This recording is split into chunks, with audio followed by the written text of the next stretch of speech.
Meus irmãos e minhas irmãs, iniciemos esta semana de oração pela unidade dos cristãos, meditando o Evangelho deste dia, recordando que a semana entre a ascensão do Senhor e o domingo de Pentecostes, nós somos chamados a intensificar as nossas orações pela unidade entre os cristãos.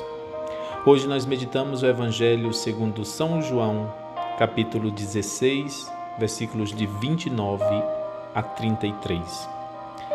No Evangelho de hoje continuamos ouvindo o discurso de Jesus, preparando os seus discípulos para as provações da sua paixão.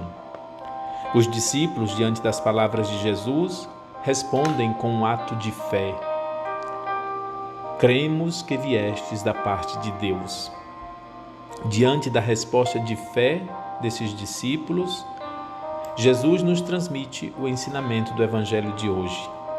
A fé nunca é provada ou comprovada apenas com palavras.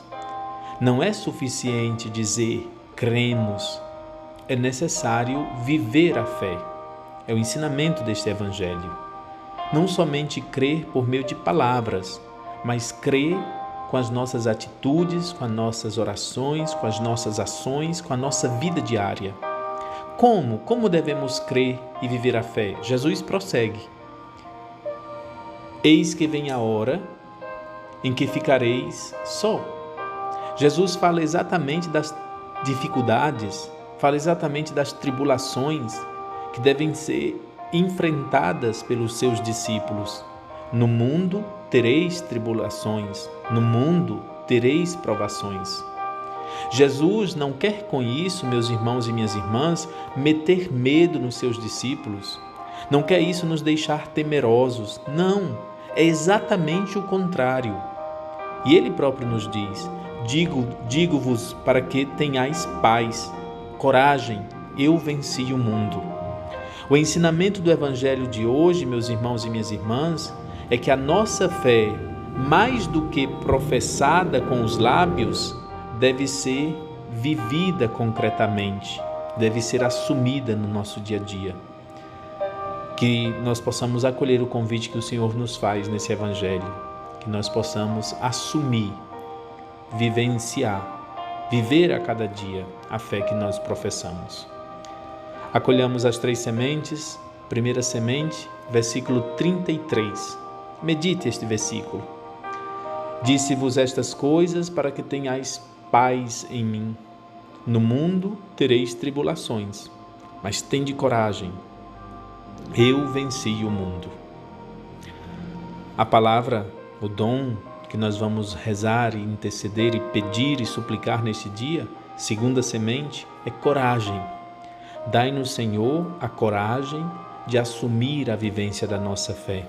Dai-nos coragem para que possamos em todos os momentos, também nos mais difíceis, nos comportar como verdadeiros cristãos, vivenciando a fé que nós professamos com os lábios. Terceira semente, se questione, responda essas perguntas para você mesmo. Qual a minha atitude de cristão diante das tribulações? A minha atitude é uma atitude de calma, de esperança, ou uma atitude de desilusão e inconformismo? Eu sei transmitir esperança, coragem e motivação para os outros, mesmo nos momentos difíceis? Meus irmãos e minhas irmãs, repito e insisto, semana de oração pela unidade dos cristãos. Rezemos por todos aqueles que creem no Cristo como nós, mas que ainda não estão na plena comunhão. Que nós possamos estar abertos sempre ao diálogo, que nós possamos estar abertos sempre ao respeito a todos os cristãos. A todos vocês o meu abraço, a minha oração, o desejo de uma ótima semana para vocês e para suas famílias. Louvado seja nosso Senhor Jesus Cristo.